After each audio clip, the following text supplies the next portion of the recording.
Good evening. हम लोग शुरू करेंगे समता का अधिकार, राइट टू इक्वेलिटी।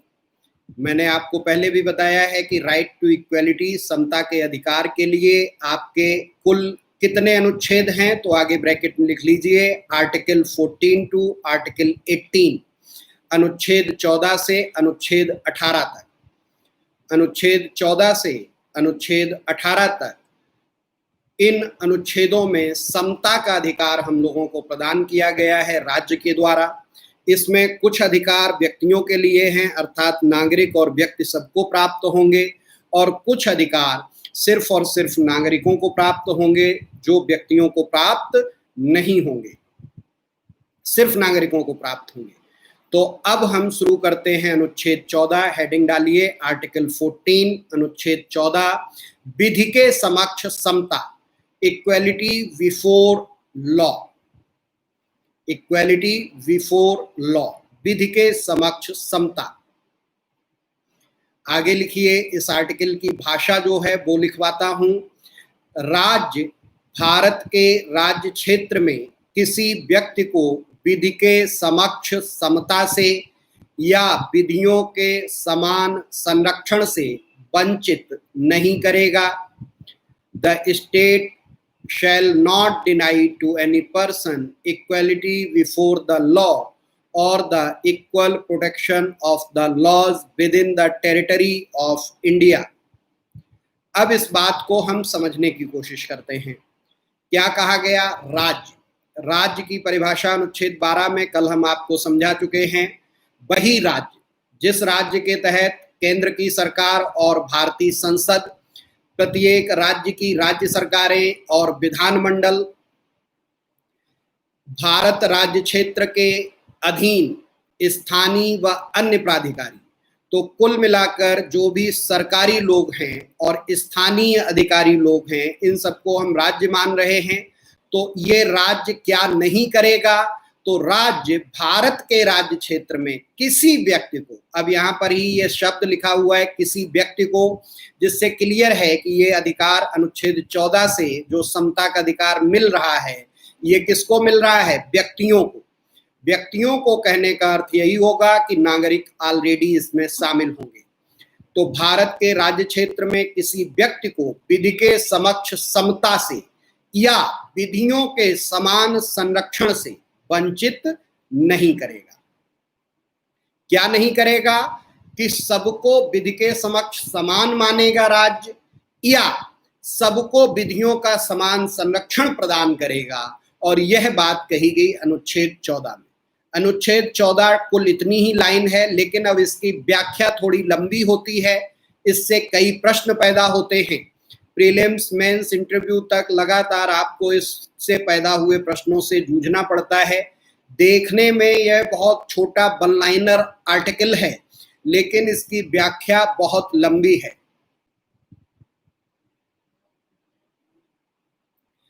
इसमें लंबी व्याख्या के आधार पर ही आप इसे समझ सकते हो कि क्या कहा गया है इसमें। सबसे पहले तो इसमें महत्वपूर्ण दो शब्द होते हैं जिनको हम अलग अलग बांट के समझेंगे। एक लिखा हुआ है विधि के समक्ष समता से, दूसरा शब्द लिखा हुआ है या विधियों के समान संरक्षण से। इन दो चीजों से वंचित नहीं करेगा। तो किससे वंचित नहीं करेगा? सबसे पहले हेडिंग डालिए विधि के समक्ष समता। अंग्रेजी में इसको कहते हैं equality before law. Equality before the law, इसका अर्थ क्या होता है? साथ ही इसमें ब्रैकेट में एक चीज लिख लेना जिससे तुम्हें हमेशा पता रहे कि कभी कभी पूछा जाता है कि यह अवधारणा किस संविधान से ली गई है।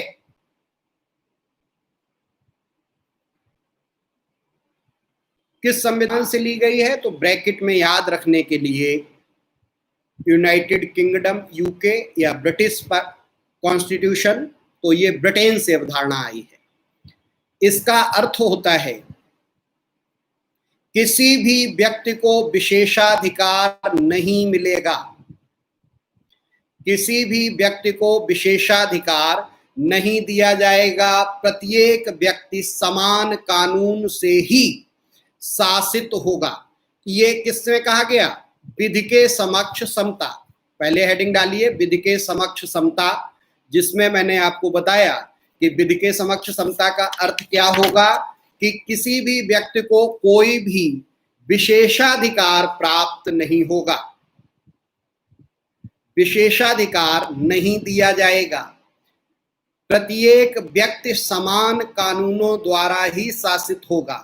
No person will be given special rights, no person will be given privileges, each person will be govern by the same law. लेकिन इसमें जो पहली लाइन है कि किसी भी व्यक्ति को विशेषाधिकार नहीं प्राप्त होगा, इसी शब्द से तय हो जाता है कि इस अनुच्छेद से हमें नकारात्मक भाव प्राप्त हो रहा है। कभी पूछा जाता है विधि के समक्ष समता नकारात्मक है और विधियों का समान संरक्षण सकारात्मक है। ये कल भी हमने बताया था कि मूल अधिकारों में ये प्रश्न सदैव आता रहता है कि इनका भाव सकारात्मक नकारात्मक दोनों तरह का पाया जाता है कभी कभी। ठीक, तो पहली चीज तुम्हें बताई कि विधि के समक्ष समता, विधि के समक्ष समता का अर्थ होता है कि किसी को भी कोई भी विशेषाधिकार नहीं होगा, और ये कॉन्सेप्ट हम ब्रिटिश पार्लियामेंट से लाते हैं। दूसरा टर्म आगे अगली लाइन में लिख लो, फिर दोनों में तुलना भी करा देंगे। दूसरा टर्म है विधियों का समान संरक्षण, equal protection of the laws, equal protection of the laws, विधियों का समान संरक्षण। जो विधियों का समान संरक्षण का सिद्धांत है, ये किस देश के संविधान से प्रेरित है? तो हम बताएंगे USA, United states of America. USA के संविधान से प्रेरित होकर हमने विधियों का समान संरक्षण जोड़ा।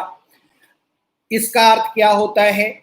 इसमें आनुपातिक समानता का सिद्धांत अपनाया जाता है। देखो कभी कभी क्या होता है कि जब हम लोगों को चीजें मुफ्त में फ्री और ऐसे ही मिल रही होती हैं तो हम उनका महत्व नहीं समझते, हम उनको ऐसे ही सामने धकेल देते हैं। अभी नीचे हमें लिखा दिख रहा है, तुम लोगों को कमेंट आते हैं, डिस्ट्रैक्ट भी करते हैं। कितनी बार तुम लोगों से कह चुका हूं, कुछ भी उठा के पूछ लोगे, सर जी क्या वोटिंग का अधिकार इक्वालिटी से जुड़ा हुआ है? जी हाँ भाई, इक्वालिटी से जुड़ा हुआ है। अभी आगे समझ लो, वोटिंग राइट तक भी नहीं गए हैं और अभी पूरा इक्वालिटी राइट भी नहीं समझाया, फिर भी तुम्हारा प्रश्न आ गया। खैर तब भी सही है। एक सज्जन लिख रहे हैं आर्टिकल 12 और 13 दोबारा समझा दीजिए। जब YouTube पर कल वाला वीडियो ऑलरेडी आपके लिए अवेलेबल है तो आप वो क्यों नहीं देख लेते हो? आप वहां से दोबारा नहीं देखोगे, टीचर फिर दोबारा समझा दे। ठीक, YouTube पर हम वही आर्टिकल 12 और 13 जो ऑलरेडी रिकॉर्डेड पड़ा हुआ है उसी को फिर समझा दें। आप 2 बार 3 बार उसे देखिए और आप किताब पढ़िए, लक्ष्मीकांत उठाइए, फिर आपको जो न समझ में आ रहा हो वो चीज पूछिए। दूसरा, डिक्शनरी आप खरीदोगे नहीं। रेट्रोस्पेक्टिव इफेक्ट हमें बता दीजिए, किस संदर्भ में आप पूछ रहे हो? रेट्रोस्पेक्टिव इफेक्ट किस संदर्भ में कहां पर यूज हुआ है? शब्द का मतलब क्या है? तो सब लोगों को मैं कहता हूं, पढ़ने लिखने वाले लोग हो, एक अंग्रेजी टू हिंदी, एक हिंदी टू अंग्रेजी या English to English, English medium के बच्चे डिक्शनरी खरीदो। भारत में हिंदी अंग्रेजी इतनी तुम्हें आनी चाहिए, लेकिन कॉन्सेप्ट समझा रहा हूं, प्रश्न तुम्हारे कहीं के उठा के कोई भी आएंगे, तो थोड़ी सी कोशिश करो। नहीं तो दोस्तों, मैं फिर तुमसे ये बात बड़ी ईमानदारी से कह रहा हूं, गर्मी में 4 बजे इस समय सबको खाना खा के लंच करके नींद लेना अच्छा लगता है इस धरती पर, मुझे भी लगता है। मैं कल से नींद लेना शुरू कर दूंगा, मैं किसी से पैसा नहीं ले रहा हूं, तुम लोगों को पढ़ाने सिखाने के लिए आ जाता हूं कि सोने के बजाय हम तुम लोगों से लाइव बात कर लेंगे थोड़ी देर, लेकिन तुम उसमें हमें खिलौना समझ लेते हो।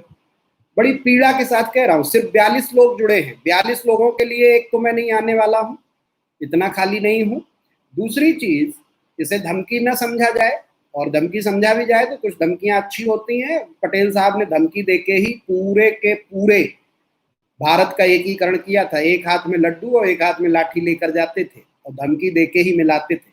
तो धमकियां अच्छी होती हैं, ठीक।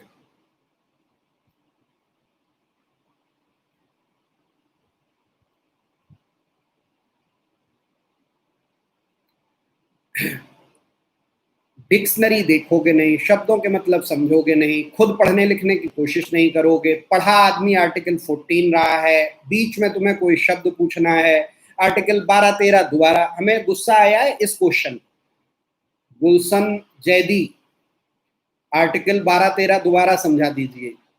हम दिन भर यही काम करते रहेंगे तुम्हारे लिए, ठीक है। चलो कोई बात नहीं, आप लोगों की जैसी मर्जी, जैसा करोगे तुम लोग अपने निर्णय लो, हम भी अपने निर्णय लेने को स्वतंत्र हैं। इस गर्मी में आके बैठ के सोचते हैं कि तुम्हारा कुछ रिवीजन हो जाए, कुछ मोटिवेशन हो, तो न तो इंटरेस्टेड हैं अच्छे बच्चे, 46-47 बच्चे, ऊपर से क्वेश्चन इस तरह के पूछेंगे। चलिए फिर हम फोकस करते हैं आर्टिकल 14 पर। अब हम बाद में ये लाइव चैट खत्म कर देंगे। दो चीजें इसमें, दो कॉन्सेप्ट समझा रहे हैं, दोनों कॉन्सेप्ट बहुत खास हैं और अभी आगे हम इसमें ऐसी ऐसी बातें आपको बताने के इच्छुक हैं आज, जो सामान्यतः किताबों में नहीं मिलती हैं या वहां लिखी होती हैं तो उनके अर्थ हमें स्पष्ट नहीं होते हैं। आर्टिकल 14 बहुत ही चर्चित और बहुत ही बड़ा, अभी हमने कहा कि देखने में ये बल लाइनर है लेकिन इसका प्रभाव बहुत बड़ा है। आर्टिकल 14 बहुत महत्वपूर्ण अनुच्छेद है, इसलिए इसको ध्यान से समझिए। इसमें लिखा हुआ है कि विधि के समक्ष समता से या विधियों के समान संरक्षण से। विधि के समक्ष समता क्या है? विधि के समक्ष समता का अर्थ मैंने बताया कि इसमें किसी को भी विशेषाधिकार प्राप्त नहीं होगा। नहीं होगा, नहीं आया तो ये नकारात्मक है, ये पूछा जाता है और बहुत विद्वान लोग नहीं बता पाते हैं कि विधि के समक्ष समता नकारात्मक भाव रखता है जबकि विधियों का समान संरक्षण सकारात्मक भाव रखता है। क्या अंतर है, समझो इसे ध्यान से। फिर हमने बताया एक ब्रिटिश कॉन्स्टिट्यूशन से लिया गया, विधियों का समान संरक्षण यूएसए के कॉन्स्टिट्यूशन से लिया गया है, और दोनों को लेके एक लाइन का अनुच्छेद लिख के बाबा साहब अम्बेडकर ने एक ही अनुच्छेद में दोनों देशों के इतने बड़े सिद्धांतों को पिरो दिया। ये हमारे संविधान की बहुत बड़ी विशेषता है, ठीक है। अब इसका यूज कैसे हुआ, कैसे किया उन्होंने, इसको समझने की हमारी बात चल रही है। अब हमने तुम्हें दूसरी हेडिंग डलवाई, विधियों का समान संरक्षण, इक्वल प्रोटेक्शन ऑफ लॉज। इसका अर्थ क्या है, लिख लो आगे। इसमें आनुपातिक समानता का सिद्धांत अपनाया जाता है, अर्थात समान परिस्थितियों में समान व असमान परिस्थितियों में असमान व्यवहार का आश्वासन मिलता है। इसमें समान के साथ समान व्यवहार, असमान के साथ असमान व्यवहार करने की कोशिश की जाती है। अब क्या कहा गया, सबसे पहले हमने लिखवाया इसमें आनुपातिक समानता का सिद्धांत अपनाया जाता है। The principle of proportional equality is adopted in it. क्या? प्रोपोर्शनल इक्वालिटी, आनुपातिक समानता।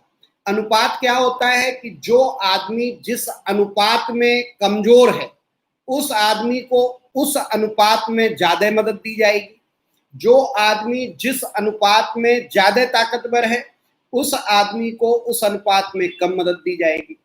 और अभी तुम्हें सिर्फ इशारे के लिए बता रहा हूं, आरक्षण पर हमसे प्रश्न मत पूछने लगना, नहीं तो मैं डांटूंगा। आरक्षण की सारी व्यवस्थाएं सिर्फ इसी शब्द से पैदा हो रही हैं, ठीक। आज सुप्रीम कोर्ट का कल जो क्वेश्चन बच्चा पूछ रहा था कि आरक्षण क्या हमारा मौलिक अधिकार है, कोर्ट ने कहा है नहीं है, लेकिन आरक्षण का आधार मौलिक आधार है। आधार क्या है? विधियों का समान संरक्षण, equal protection of laws, proportional equality. जो जिस अनुपात में पिछड़ा है उसको उस अनुपात में मदद देंगे। जैसे स्त्रियां मुख्य धारा की दौड़ में पितृसत्तात्मक समाज में आनुपातिक रूप से पीछे छूटी, तो आज हम महिलाओं के लिए कुछ विशेष प्रावधान करेंगे। अभी जब आर्टिकल 15-16 की बात आएगी तब ये वाला कॉन्सेप्ट क्लियर होगा।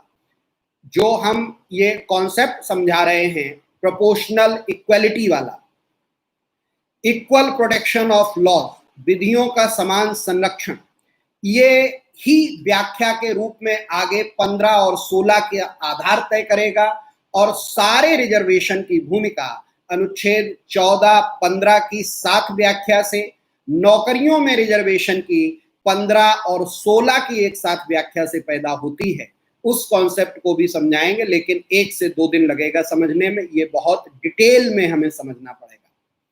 जैसे हमने बताया विधि के समक्ष समता, क्या किसी को विशेषाधिकार नहीं होगा, विधियों का समान संरक्षण, सबके साथ आनुपातिक समानता होगी, समान के साथ समान, असमान के साथ असमान, in the same circumstances assurance of equal behavior and in equal circumstances in equal behavior, समान स्थिति में समान, असमान में असमान। अगर जो पुरुष सभी समान हैं तो सभी पुरुषों से एक समान व्यवहार, स्त्रियां असमान हैं तो उनके साथ असमान व्यवहार, पिछड़े और दलित असमान हैं तो उनके साथ असमान व्यवहार। अब इन दोनों को हमने सारे इनके जो भी कीवर्ड्स हैं वो आपके सामने स्पष्ट कर दिए।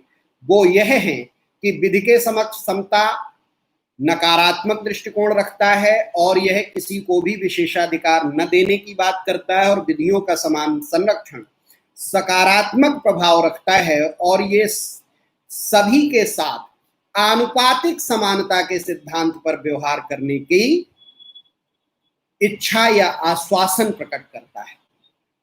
क्लियर यहां तक? अब भारत में हमने क्या किया कि ये दोनों देशों की अलग अलग व्यवस्थाओं को भारत में एक अनुच्छेद में, एक लाइन में एक साथ रख दिया। तो भारत में ये तुम्हें दोनों प्राप्त हैं। विधि के समक्ष समता मतलब सभी के साथ एक समान व्यवहार, और विधियों का समान संरक्षण, समान के साथ समान, असमान के साथ असमान व्यवहार किया जाएगा। अब एक प्रश्न आता है कि बाबा साहब अंबेडकर बहुत विद्वान आदमी थे, या पूरी संविधान सभा में जितने भी लोग बैठे थे 299 लोग, वो सभी बहुत विद्वान लोग थे, उन्होंने दोनों को एक साथ रखा या लगा हुआ है? लेकिन बहुत एडवांस क्वेश्चन है जो लीगल प्रैक्टिस में और आगे समझना पड़ता है कि फिर या इंटरव्यू वगैरह में आईएएस में पूछ देते हैं जिनका लॉ या पॉलिटिकल साइंस होता है कि आप ये बताइए कि दोनों में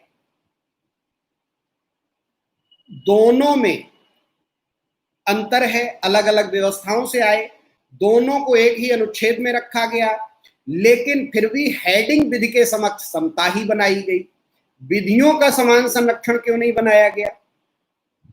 एक प्रश्न आ रहा है कि सर दोनों को एक ही आर्टिकल में क्यों लगाया गया? इसलिए लगाया गया दोस्त कि दोनों एक ही उद्देश्य के लिए है। विधि के समक्ष समता भी समानता के लिए है और विधियों का समान संरक्षण भी समानता के लिए है। ब्रिटेन में भी सबके साथ बराबरी होती है, यूएसए में भी सबको बराबरी का अधिकार प्राप्त है, लेकिन उनके यहाँ एक व्यवस्था, उनके यहाँ दूसरी व्यवस्था। हमने क्या किया, दोनों व्यवस्थाएं अपना ली और जिससे मिलके हमारे यहाँ और अच्छी व्यवस्था। हमने क्या किया, इससे अच्छा क्या किया, हमारे यहाँ अच्छा ये है कि जो लोग एक समान हैं उनको हम एक जैसा व्यवहार करेंगे, और जो एक समान नहीं है उनसे हम अलग अलग तरह का व्यवहार कर लेंगे इस आधार पर, क्योंकि वो समान नहीं है। अब यहीं पर वो कॉन्सेप्ट याद करो जो मैंने तुम्हें समझाया था कि विधि के समक्ष समता में सबको 2 फुट का स्टूल दिया जाएगा, मतलब वो इक्वेलिटी है, समता है। लेकिन विधियों का समान संरक्षण, इसमें हम 2 फुट, 4 फुट और 6 फुट का स्टूल देंगे। 2 फुट, 4 फुट और 6 फुट का स्टूल देंगे। और हमने क्या बताया था, 2 फुट, 4 फुट और 6 फुट का स्टूल क्या है? न्याय। न्याय की व्यवस्था ये कहेगी कि किसी के साथ भेदभाव नहीं होगा। तो समता और न्याय दोनों को ही एक ही अनुच्छेद में शामिल कर दिया गया। विधि के समक्ष समता में 2-2 फुट का सभी को स्टूल, या विधियों का समान संरक्षण में 2, 4 और 6 फुट का स्टूल। अब दोस्त आयुष, तुम्हें मेरा क्वेश्चन का उत्तर मिल गया होगा, तुम्हारे क्वेश्चन का, कि दोनों को एक में क्यों रखा। इसलिए रखा कि समता और न्याय दोनों हम एक साथ दे रहे हैं। समता उनमें होती है जो बराबर के होते हैं, न्याय की उन्हें जरूरत पड़ती है जो ऊंचे नीचे होते हैं। क्योंकि सर एक टाइम में पीढ़ी का सरचार्ज खत्म हो जाएगा, इसलिए नेम समक्ष समता रखा। अच्छा, एक समय ऐसा आएगा जब सभी असमान जो हैं उनकी असमानता खत्म हो जाएगी और सभी असमान एक समान हो जाएंगे।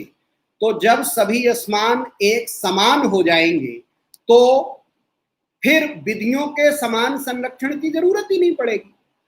और अंबेडकर साहब, आदरणीय बाबा साहब ये जानते थे कि अगर जो देश में सही से ये व्यवस्था लागू हो तो 10 से 15 साल में सब एक बराबरी पर आ जाएंगे, और फिर जब एक बराबर हो जाएंगे सब, तो विधियों के समान संरक्षण की कोई आवश्यकता नहीं होगी।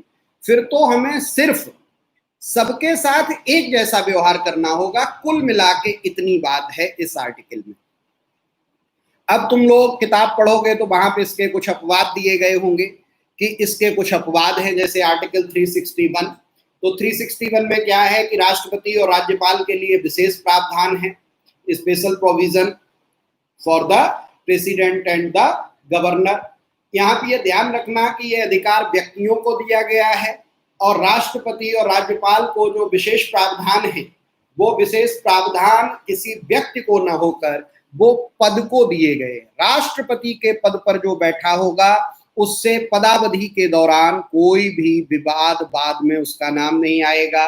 फौजदारी का कोई पंजीकृत नहीं होगा मामला, सिविल मामले उसको पूर्व सूचना के बाद होंगे, तो इसलिए कहा जाता है। दूसरा, राष्ट्रपति और राज्यपाल अपने कार्यकाल के दौरान कोई भी निर्णय लेते हैं तो उसके लिए उनके ऊपर कोई भी केस दर्ज नहीं किया जा सकता है, उनको जवाबदेह नहीं बनाया जा सकता है। तो ये भी वहां पर विशेष उनके लिए, लेकिन इसमें उत्तर में यही तुम्हें ध्यान रखना है कि यह किसी व्यक्ति के लिए नहीं, फिर राष्ट्रपति राज्यपाल के पद के लिए व्यवस्था की गई है। अच्छा, बहुत अच्छे से समझ में आ रहा है, लेकिन तुम लोग इरिटेट करते हो मुझे। मैं बहुत दूसरे तरह का मास्टर हूँ, तुम लोग एकदम मुझे उस तरह का मास्टर बना रहे हो जैसी अखबार में खबरें आती हैं कि रोहिलखंड यूनिवर्सिटी के वेबिनार में बच्चों ने गालियां दी। अगर जो ऐसे बच्चे हों तो मैं तो जीवन में उन्हें न पढ़ाने आऊं, और पता लग जाए तो या तो मैं मास्टरी छोड़ दूं या उनका पढ़ाना छोड़ दूं। तो इसलिए तुम लोगों को डांट देता हूं कि तुम लोग अच्छे बनो, अच्छे बच्चे बनो। हम अपने दिन याद करते हैं, विश्वविद्यालयों में हम लोग टीचर्स की बात सुनने के लिए घंटों धूप में खड़े रहते थे, सीढ़ियों पे बैठे रहते थे। जेएनयू में पुष्पेश पंत साहब के दरवाजे पर मैं कितनी बार बैठा रहा कि वो निकले तो उनसे कुछ पूछ लूं। रामेश्वर राय सर के इंतजार में कॉलेज की सीढ़ियों पर बैठे रहते थे कि गुरुदेव हमारे जब निकलेंगे तो उनसे ये बात पूछ लूंगा। तो हम लोग वैसे पढ़ के आए, वही सोचते हैं या तो पढ़ो मत, और पढ़ो तो फिर संस्कार हो। कोई नहीं, चलो थैंक यू। अब ये सब तारीफ सुनने को मैं नहीं कह रहा था, लेकिन अच्छा लग रहा है तो शेयर करो, लोगों को बताओ। हाँ, तो मैंने तुम्हें ये अपवाद में बताया कि ये जब अपवाद आते हैं जो किताब में लिखे हुए हैं कि इनके ऊपर पदावधि के दौरान कोई दांडिक कार्यवाही, क्रिमिनल प्रोसीडिंग नहीं हो सकती। जी हाँ, नहीं हो सकती। क्रिमिनल प्रोसीडिंग इसलिए नहीं हो सकती क्योंकि ये कोई ऐसा काम नहीं करते, पद पर रहते हुए इनको हम विशेष सम्मान देते हैं। सिविल मामले 2 माह की पूर्व सूचना पर चलाए जा सकते हैं। ऐसे ही एक अपवाद में आता है आर्टिकल 105, पार्लियामेंट्री प्रिविलेजेस, संसदीय विशेषाधिकार। संसदीय विशेषाधिकार अपवाद क्या होते हैं कि सांसदों को संसद की कार्यवाही में किए गए किसी भी काम के लिए बाहर किसी न्यायालय में दोषी नहीं ठहराया जाता है। उन्होंने सदन की कार्यवाही में जो भी भाग लिया वो कहीं भी बाहर प्रकाशित नहीं होती ऑफिशियली, तो वो एज ए एविडेंस कहीं यूज नहीं होती। तो ये सब सहूलियतें ऑलरेडी किसको मिली हुई हैं? सांसद सदस्यों को। तो अब आप कहो कि सांसदों के साथ अलग तरह का व्यवहार हो रहा, समानता नहीं हो रही, तो यहां भी दोस्तों याद रखना किसी व्यक्ति के लिए नहीं, यह संसद के सदस्य के पद पर दिया जाने वाला विशेष अधिकार है। तो इसलिए आप सांसद हो जाओगे तो आपको भी मिलेगा, संतोष जी आदरणीय सांसद हैं तो उनको भी मिला हुआ है। तो ये किसी व्यक्ति को नहीं, जब वो सांसद नहीं होंगे तो उनसे ले लिया जाएगा, तो ये पद के लिए है। ऐसे ही विदेशी राजनयिकों को हम बराबरी में नहीं रखते, उनको न्यायालय की अधिकारिता से बाहर रखा जाता है। फॉरेन डिप्लोमेट्स जो दूसरे देशों के हाई कमिश्नर और राजदूत होते हैं वो। ऐसे ही एक आर्टिकल की बात आएगी जब आगे पढ़ाएंगे, यहाँ पे तुम नहीं समझ पाओगे, वो है 31C।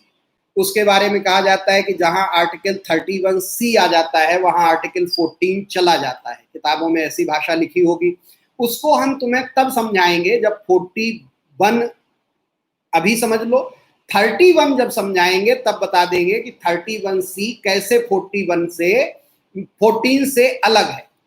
क्या बताया कि जहां आर्टिकल 31C आ जाता है वहां आर्टिकल 14 चला जाता है, 14 गायब हो जाता है। तो 14 तो पता लग गया, 31 जब समझा देंगे तब ये बात समझ में आएगी। फिर एक तुम्हारी किताब में दिया गया होगा कि इन पर कुछ रीजनेबल रिस्ट्रिक्शंस होते हैं आर्टिकल 14 पर। जी हाँ, वो तुम्हें स्थिति दिखाई देती है, लेकिन वो रीजनेबल रिस्ट्रिक्शंस ना होकर वो दरअसल equal protection of the laws है। वो विधियों का समान संरक्षण होता है। जैसे किस किस एरिया में, भौगोलिक दशा, जोग्राफिकल कंडीशन। जैसे जोग्राफिकल कंडीशन का मामला क्या है कि अभी आपने कोई आईएएस का फॉर्म भरा, तो आप लोगों को जो टाइम दिया जाएगा कि लास्ट डेट 20 जून है, और जो पर्वतीय एरिया है, जो पिछड़े एरिया है, उन लोगों, उस एरिया के रहने वाले बच्चों के लिए लास्ट डेट क्या 30 जून कर दी जाएगी। अब ऐसा क्यों? भौगोलिक दशाएं। जैसे पहाड़ के लोगों को, अलग अलग भौगोलिक दशाओं के लोगों को अलग अलग हम सहूलियतें दे देते हैं। दूसरा पॉइंट इसमें आता है कि राज्य के पक्ष में विभेद, discrimination in favour of state. जैसे उत्तराखंड में उत्तराखंड के ही निवासी जमीन एक से ज्यादा खरीद सकते हैं, बाहर के लोग सिर्फ एक जमीन खरीद सकते हैं। कुछ नौकरियों के लिए वहां पे डोमिसाइल कंपलसरी कर दिया गया। अब आप कहो कि अगर जो भारत में सभी व्यक्तियों को समान अधिकार है सबके साथ, तो हम भी उत्तराखंड में समान अधिकार चाहेंगे। लेकिन ये नियम यहाँ पर ध्यान रखना कि समान के साथ समान और असमान के साथ असमान के आधार पर वह संबंधित राज्य तय नहीं करता, केंद्र सरकार उस राज्य के हित में ऐसे नियम बना देती है। अब जैसे उत्तराखंड राज्य क्यों बनाया गया? भारत में जब 3 नए राज्य बने थे, चाहे छत्तीसगढ़ हो, चाहे झारखंड हो, चाहे उत्तराखंड हो, इन दोनों में ही, इन तीनों राज्यों को ही बनाने के पीछे आधार था कि इनका विकास नहीं हो रहा है, इनका विकास होना चाहिए। ठीक, इनका विकास जरूरी है, इसलिए ये बनने चाहिए। लेकिन उत्तराखंड जब बना और वहां पहला पीसीएस का एग्जाम हुआ, तो आप लोग आश्चर्य करोगे कि शुरू की सारी पोस्ट किसकी? यूपी वाले लोगों की। अब उत्तराखंड के लोगों को वहां नौकरी नहीं मिल रही। इसको ध्यान में रखते हुए केंद्र सरकार ने कानून बनाकर उत्तराखंड में कुछ नौकरियों के लिए उत्तराखंड के लोगों के लिए ही चीजें फिक्स कर दी। ठीक, ये काम सबसे पहले आंध्रा में हुआ था। तो राज्य के संदर्भ में सभी को एक बराबर न माना जा सकता है, लेकिन इस दशा में सिर्फ केंद्र सरकार को सहूलियत होती है और वो कोई प्रावधान कर सकती है। एक प्रश्न आया है, हम रोक के बीच में से ले लेते हैं क्योंकि ये पहले भी मुझसे पूछ चुका है कि विकासशील देशों में व्यक्ति पूजा का बहुत महत्व है, जो संविधानवाद के लिए खतरा बनकर उभरा है। व्यक्ति पूजा क्या है और यह इतना खतरनाक कैसे है? इसका एक लाइन में उत्तर है आदरणीय मोदी जी। ठीक, ये प्रश्न पैदा ही इसीलिए होता है। विकासशील देशों में व्यक्ति पूजा का बहुत महत्व है। जो डेवलपिंग कंट्रीज हैं वहां हम किसी को भी, जैसे आप देखोगे कि हमने कभी गांधी जी को एकदम हीरो मान लिया, फिर हमने नेहरू को हीरो मान लिया, फिर हमने शास्त्री जी को हीरो मान लिया, फिर हमने इंदिरा को हीरो मान लिया। Indira is India, India is Indira. ठीक, तो विकासशील देशों में हम व्यक्ति की पूजा करने लगते हैं। आजकल भारत में एक शब्द प्रचलन में है, तुम लोग सुनते होगे, भक्त, अंधभक्त। ठीक, जो भी कोई भी अगर जो आदरणीय प्रधानमंत्री मोदी जी के खिलाफ बोलेगा तो वो गलत आदमी है, ऐसा नहीं है। लोकतंत्र में सबको अपनी बात कहनी है। अगर जो कोरोना नामक महामारी से निपटने में सरकार का कोई फेलियर रहा है तो 370 हटाने का यदि सारा श्रेय हम मोदी जी को दे रहे हैं तो कोरोना से होने वाले हानि का श्रेय भी मोदी जी को देना पड़ेगा। लेकिन हम अच्छा सब मोदी जी ने किया, खराब पता नहीं किसने कर दिया, जमातियों ने कर दिया, ये ठीक नहीं है। या लोगों ने कर दिया, या प्रवासियों ने कर दिया, या मजदूरों ने कर दिया। तो हम क्या करते हैं, विकासशील देशों में लोग व्यक्ति पूजा करने लगते हैं। तो व्यक्ति पूजा क्या है, यह गलत है लोकतंत्र के लिए। मोदी जी भी कहते हैं खुद, आप लोग, मैं जहां गलत करता हूं मुझे माई गवर्नमेंट पर सुझाव दीजिए। मन की बात में वो कहते हैं कि आप लोग अपने सुझाव भेजिए। वो कहते हैं कि मैं तो आदमी हूं, मैं तो फकीर हूं, मैं झोला उठा के चल दूंगा, मैं बहुत जमीन से आया हूं, मैं चाय वाला रहा हूं, मैंने संघर्ष किया है और मैं संघर्ष करके आया हूं और संघर्ष कर रहा हूं। मैं इस भारत को न बिकने दूंगा, न झुकने दूंगा, न टूटने दूंगा। तो वो तो अपने को व्यक्ति ही मानते हैं, लेकिन हम लोग क्या कर देते हैं, व्यक्ति की पूजा। हम मोदी जी को क्या बना देंगे, भगवान। हम इंदिरा गांधी को क्या बना देंगे, भगवान। हम सोनिया गांधी को क्या बना देंगे, भगवान। हम राहुल गांधी को क्या बना देंगे, भगवान। हम योगी जी को क्या बना देंगे, भगवान। हम अखिलेश यादव को क्या बना देंगे, भगवान। अखिलेश यादव के एक समर्थक की फोटो आज मैं सोशल मीडिया पे देख रहा था, जिसमें उसने लिखा था माई आइडियल अखिलेश यादव, सीने पे यहाँ ऐसे, और वो जो कपड़ा पहन रहा था थोड़ी भी बटन खुल रही थी तो उसके सीने पे लिखा दिख रहा था अखिलेश यादव, भगवान की तरह, जैसे हनुमान जी राम जी के लिए। तो ये क्या है, व्यक्ति पूजा। ठीक है, अब पहली लाइन तो तुम्हारी क्लियर हो गई होगी कि संविधान देशों में व्यक्ति पूजा का बहुत महत्व है। जी हाँ, यहाँ जनता भावुक होकर, इमोशनल होकर व्यक्ति पूजा करने लगती है। और नीचे तुमने लिखा है जो संविधानवाद के लिए खतरा बनकर उभरा है। अब तुमने कहा कि संविधानवाद, जहां हम संविधान को स्थापित करने की बात कहते हैं वहां तो हम किसी को भी ईश्वर नहीं मानते, हम सबसे ऊपर क्या, जनता और जनता द्वारा निर्मित संविधान। संविधानवाद का अर्थ है जहां ईश्वर की तरह हम किसको मानेंगे, संविधान को। और संविधान क्या मनवाएगा, लोकतंत्र। लोकतंत्र क्या बात करेगा, सबकी बराबरी। तो सबकी बराबरी में फिर कोई भगवान कहां से हो सकता है। तो एक तरफ व्यक्ति को ईश्वर बनाना और दूसरी तरफ लोकतंत्र में सबकी बराबरी की बात, तो ये मामला यहां पर आके जुड़ जाता है। व्यक्ति पूजा क्या है और यह इतना खतरनाक कैसे है, शायद अब समझ रहे होंगे। क्योंकि यदि हम प्रधानमंत्री, मुख्यमंत्री और राजनीतिक नेता आदरणीय राहुल जी और अखिलेश जी को भगवान मान लेंगे तो चाहे वो सही करें चाहे वो गलत करें। जैसे व्यक्ति पूजा का अर्थ ऐसे तुम समझोगे कि भगवान अगर जो किसी के साथ अच्छा करता तो हम खुश होते, भगवान ने बड़ा अच्छा किया। जब किसी के यहां बुरा हो जाता है तो भी हम कहते हैं भगवान की जैसी मर्जी। बुरा भी किया तो हम भगवान को गाली नहीं देते क्योंकि हम उनकी पूजा करते हैं। ठीक, अब अगर जो हम व्यक्ति पूजा में, लोकतंत्र में, संविधान में किसी भी पद पर बैठे हुए किसी व्यक्ति को, इसीलिए हम लोग कहते हैं टीचर को भी तुम लोग व्यक्ति पूजा मत करो, टीचर का सम्मान करो, लेकिन उसकी सही गलत बात, हम तुम्हें कोई बात कह रहे, तुम्हें गलत लग रही तो आप बताओ उसे। ठीक, क्लियर हो गया कॉन्सेप्ट, मैसेज भी तुम्हारा आ गया, थैंक यू। फिर आगे आया, हा सर भी अप्रिसिएट यू। अच्छा, हंस क्यों रहे हो, अप्रिसिएट करो या हंसो। सर जी अगर समान और असमान में अलग अलग अंतर है तो हाँ आर्टिकल 14 लागू क्यों नहीं होगा। हाँ, समान के साथ समान, असमान के साथ असमान, अभी अगले पॉइंट में समझा दूंगा और क्लियर हो जाएगा। शुक्रिया सर, अब क्लियर हुआ। सर अगर कोई सांसद अपने पद पर रहे कि अगर कोई क्राइम होता है तो क्या उसे कोई सजा नहीं दी जाएगी। सांसद को ये छूट नहीं है, सांसद को तो सजा दी जाएगी। ये सिर्फ राष्ट्रपति और राज्यपाल के लिए मैंने कहा है कि पद पर रहते हुए उनके साथ कोई भी दांडिक कार्यवाही प्रारंभ नहीं की जाएगी, सांसद के लिए की जाएगी। अगर जो उन्होंने संसद भवन में अंदर कोई ऐसा गलत काम किया है तो वहां पे नहीं होगी, वहां पे उनके मार्शल कार्यवाही करेंगे, लोकसभा अध्यक्ष निर्णय लेंगे, वहां पर न्यायालय में कोई कार्यवाही नहीं होगी। चलिए, बीच में जो प्रश्न आए थे वो मैंने समझा दिए। अब एक मामला है, हमने 2 पॉइंट बताए कि कहां कहां पे हमें रीजनेबल रिस्ट्रिक्शन दिखाई देते हैं। एक तो भौगोलिक दशा, ज्योग्राफिकल कंडीशन क्लियर कर दिया।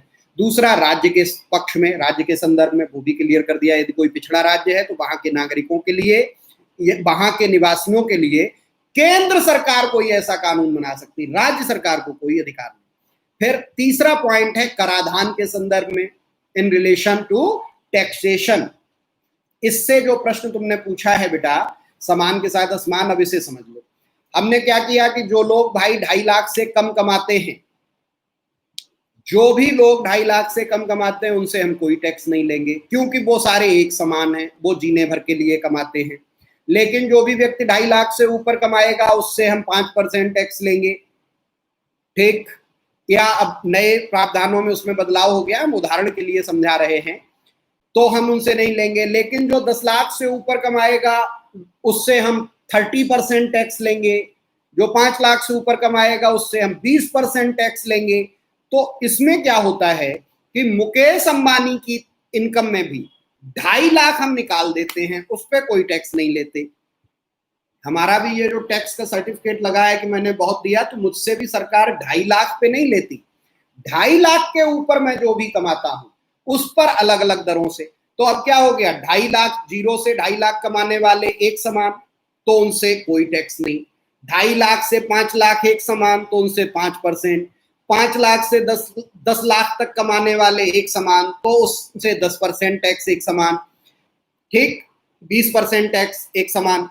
जो 10 लाख से ऊपर कमा रहे हैं वो सब एक समान, उनसे 30% टैक्स उस कमाई पे। तो ये क्या हो गया, समान के साथ समान, असमान के साथ असमान। अब क्लियर हुआ बेटा?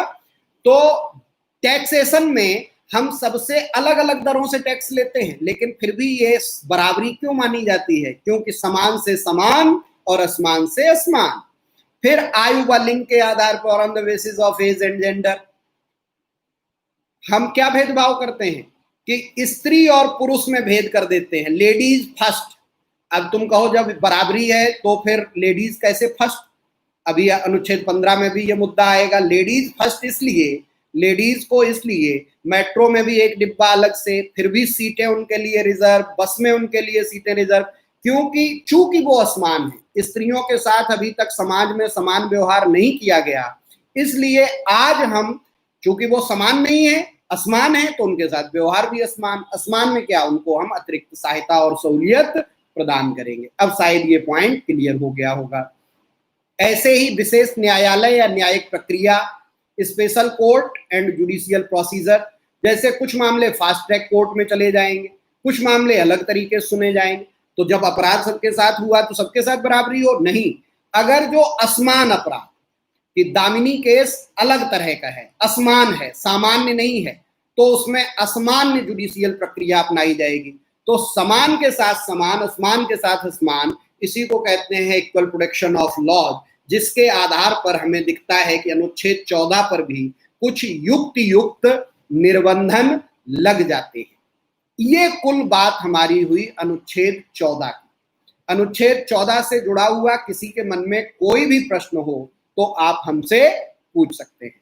अनुच्छेद 14 हमारी तरफ से क्लियर, हमने इसमें जो भी चीजें आती हैं वो सारी आपके सामने स्पष्ट कर दी।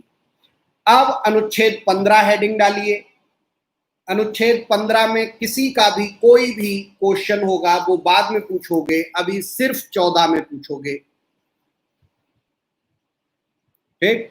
अब अनुच्छेद 15, क्वेश्चन हो तो पूछ लो, नहीं तो अनुच्छेद 15 आर्टिकल 15 क्या कह रहा है हमारा? इसको मैं धीरे धीरे बोलता हूं, समझिए। धर्म, मूलवंश, जाति, लिंग या जन्म स्थान के आधार पर विभेद का प्रतिषेध, prohibition of discrimination on grounds of religion, race, caste, sex और प्लेस ऑफ बर्थ।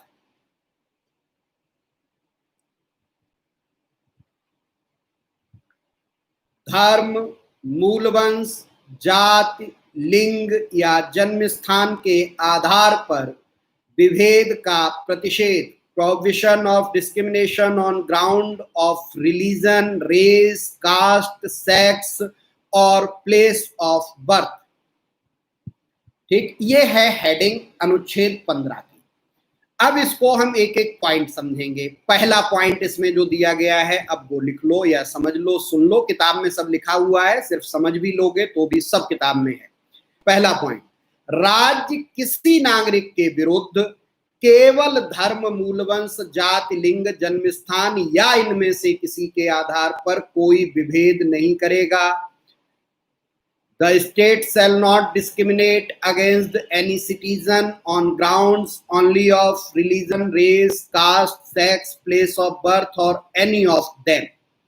अब सबसे पहले एक क्वेश्चन आया है, 14 का अमेंडमेंट हो सकता है।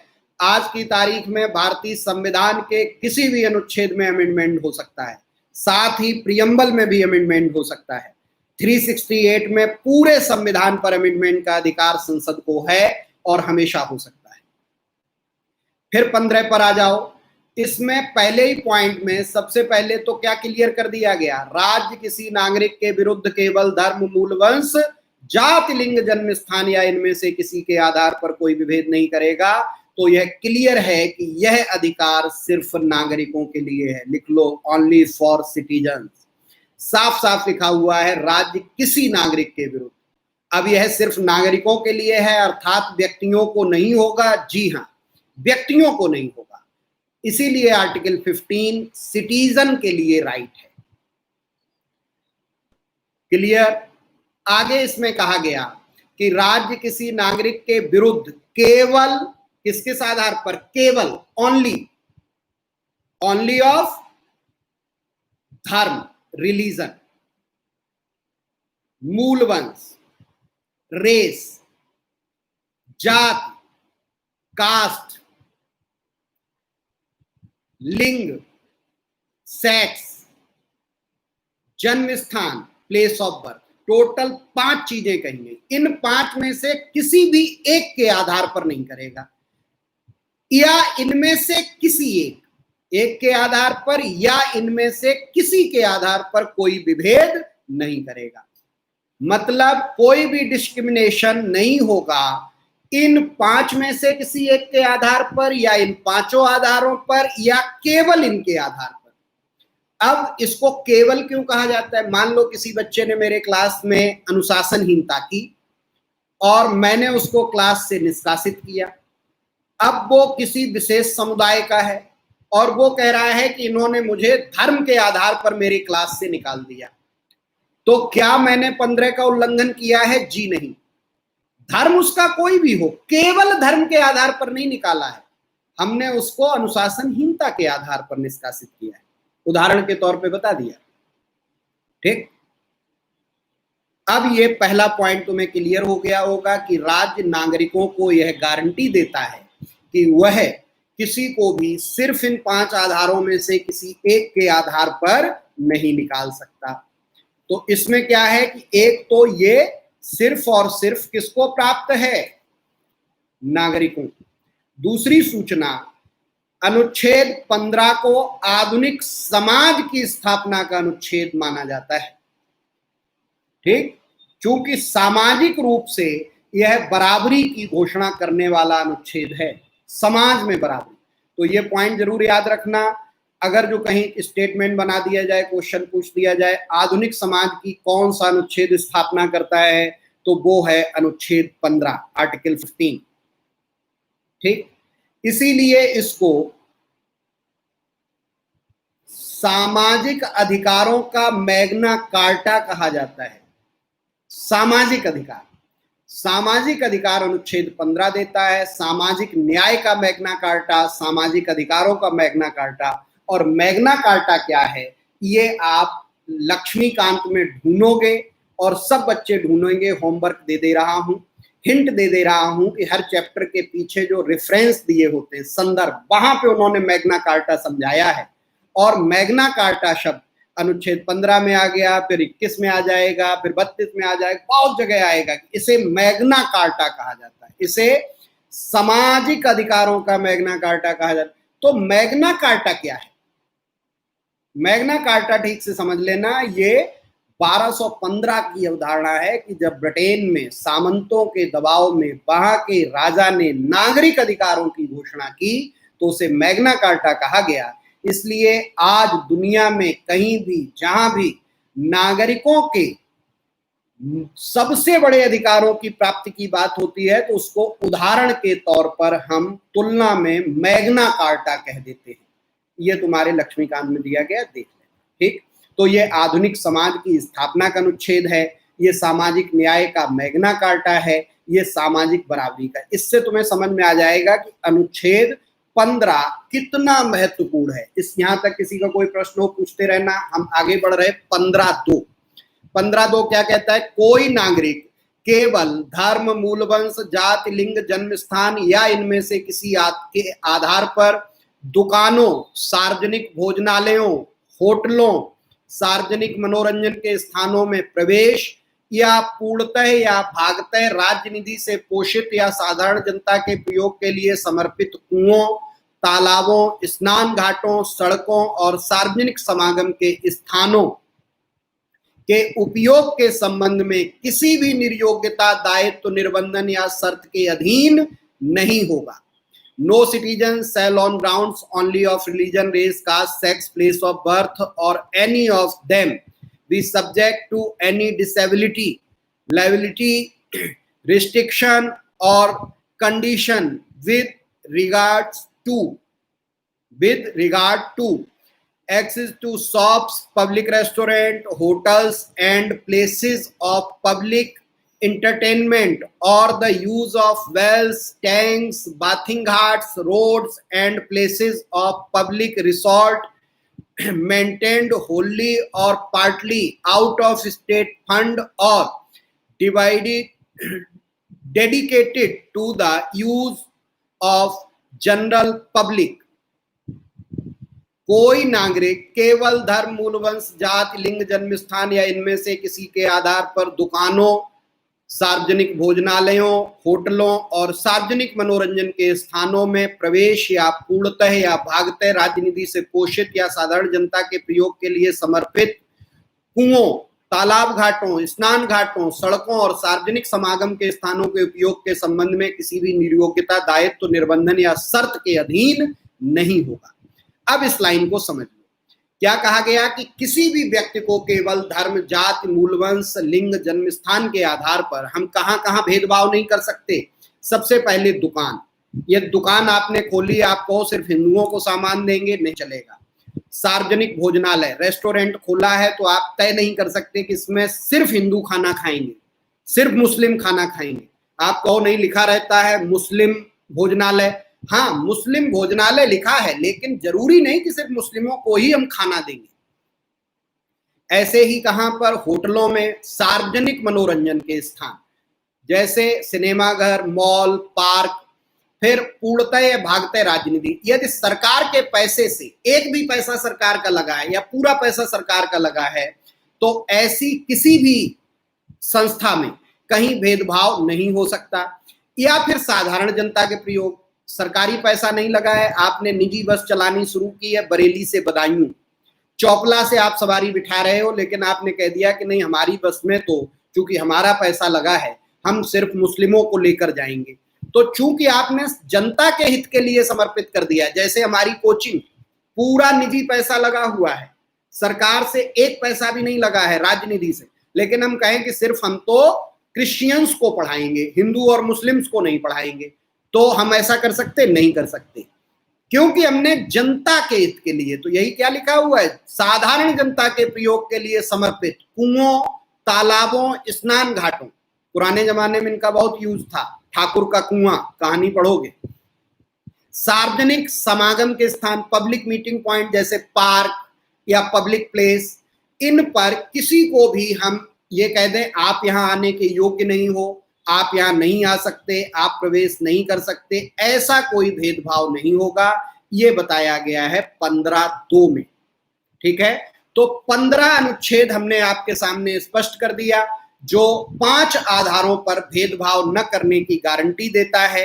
साथ ही नागरिकों को यह अधिकार है, आधुनिक समाज की स्थापना का अनुच्छेद है, यह कहीं ना कहीं सामाजिक न्याय का मैग्ना कार्टा है अब इसको समझने के बाद आगे पॉइंट है 15(3), 15(4), 15(5), 15(6). 15(3) से महिलाओं के लिए, 15(4) से SC, ST, OBC के रिजर्वेशन, 15(5) से एजुकेशनल इंस्टीट्यूट शैक्षणिक संस्थानों में SC, ST, OBC के रिजर्वेशन, और 15(6) में EWS इकोनॉमिक वीकर सेक्शन के रिजर्वेशन की। ये बातें आगे यही अनुच्छेद करेगा, जिनको आज के क्लास में हम नहीं कर पाएंगे, चूंकि 5 मिनट बचे हैं 5 बजने में, डाटा और टाइम की सीमा है ऑनलाइन, तो हम ये बात कल फिर शुरू करेंगे।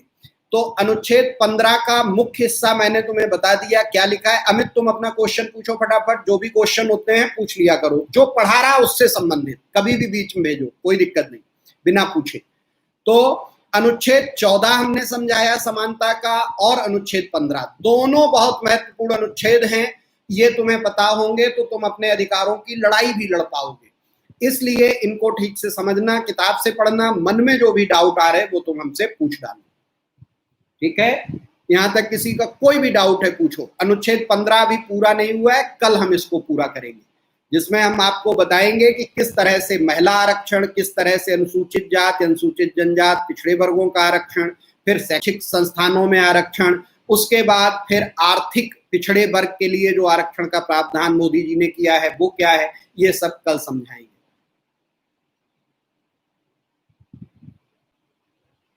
बेटा हमने बताया था मानव जिसे कहते हैं उसी को हिंदी में मनुष्य कहते हैं, मनुष्य मानव, अंग्रेजी में उसे ह्यूमन कहते हैं, व्यक्ति को पर्सन कहते हैं। इसमें हमने तुम्हें बताया था कि मनुष्य होने की परिभाषा क्या है। जब हम सामाजिक हो जाते हैं तो हम मनुष्य होते हैं, और मनुष्य से हम व्यक्ति बनते हैं। तो मनुष्य और व्यक्ति में क्या अंतर है? तो ये कहोगे कि सभी व्यक्ति अपने आप में मनुष्य होते हैं, लेकिन सभी मनुष्य व्यक्ति नहीं होते हैं। जब हम सामाजिक हो जाते हैं तो मनुष्य, और जब हम अपनी पहचान तय कर लेते हैं तो व्यक्ति हो जाते हैं। लेकिन आज दुनिया में ये कहा जा रहा है, आधुनिक समाज में सभी ने अपनी पहचान तय कर ली है, क्योंकि सबका आईडी कार्ड बन गया है, आधार कार्ड बन गया है, सबका पहचान पत्र हो गया है, पहचान पत्र ही पहचान है। तो आज दुनिया के सभी मनुष्य व्यक्ति बन चुके हैं। ठीक सर, करंट अफेयर्स की क्लास शुरू कर देंगे बेटा। कितना शुरू कर दें, क्या शुरू कर दें? अभी 40-45 लोग जुड़े हैं। जब हमने शुरू किया था तो 137 लोग थे। मुझे नहीं लगता कि मैं खराब पढ़ा रहा हूं तो आप बता सकते हो कि मैं खराब पढ़ा रहा हूं, लेकिन संख्या कितनी है? 40-44। करंट अफेयर्स भी शुरू करेंगे, 8-10 लोग आएंगे, मेहनत पूरी करके आओ। और लॉकडाउन में जब सब सो रहे घर में लेटे तो हम भी सो रहे। सर जी, आयुष्मान खुराना की मूवी आर्टिकल 15 अब समझ में आ गई। अभी नहीं समझ में आई, कल अनुच्छेद 15 जब पूरा करेंगे तब तुम्हें ठीक से समझ में आएगी, क्योंकि वहां पे बात बात में किस पे भेद हो रहा था। ये ऐसे ही होते हैं, इनसे नहीं लेते हैं, इनको नहीं करते, उनको मनुष्य ही स्वीकार नहीं किया जाता है क्योंकि वो दलित हैं। जाति के आधार पर वहां विभेद हो रहा है और अनुच्छेद 15 का उल्लंघन हो रहा है। ठीक है, इसलिए आर्टिकल 15 जो मूवी है वो इसी पर बनी है। जब इसको समझोगे तब ये ठीक से पता लग जाएगा। चलो, तुम लोग मेरी तारीफ कर रहे हो, क्वेश्चन नहीं पूछ रहे हो। अमित ने कहा था क्वेश्चन, सर CAA में धर्म के असर पर विभेद क्यों? जो CAA में धर्म के आधार पर भेदभाव है वो हमारे नागरिकों के लिए नहीं है। आर्टिकल 15 किसके लिए है? नागरिकों के लिए। और हमने कल CAA में बताया था कि CAA का कोई भी संबंध भारत के नागरिकों से नहीं है। CAA किसके लिए है? जो विदेश के लोग हैं, जो हमारे लिए व्यक्ति हैं और जो भारत के नागरिक बनना चाहते हैं, उनके संबंध में संशोधन है। इसलिए यह धर्म के आधार पर विभेद उनसे लागू नहीं होता। और हम धर्म के आधार पर विभेद नहीं कर रहे हैं।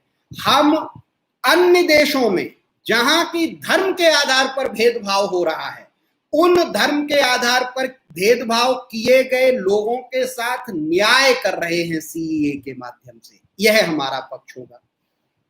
फिर है, सर भारतीय संसद अपनी व्यवस्था अमेरिका की संसद के अनुसार कर सकते हैं या नहीं? देखो यार, जो संसदीय व्यवस्था हमने अपनाई है वो हमारी ब्रिटिश संसदीय व्यवस्था से प्रभावित है। तो अमेरिकी संसदीय व्यवस्था और हमारी संसदीय व्यवस्था में जमीन आसमान का अंतर है, इसलिए हम उनके हिसाब से कुछ भी नहीं कर सकते। हमारा पार्लियामेंट्री सिस्टम अमेरिका से अलग है। सर, आप क्लास की तरह पढ़ा रहे हो, लेकिन पढ़ने वालों की कमी है। हाँ, पढ़ने वालों की कमी है, इसीलिए तो मन नहीं लग रहा। चलो थैंक यू, 5 बज गए। कल फिर 2 बजे हम लोग हिंदी के लिए और 4 बजे फिर मिलेंगे पॉलिटी के लिए। आर्टिकल 15 अभी हमारा पूरा नहीं हुआ है, कल फिर हम आर्टिकल 15 के बचे हुए हिस्से के साथ शुरुआत करेंगे। Thank you, take care, good night.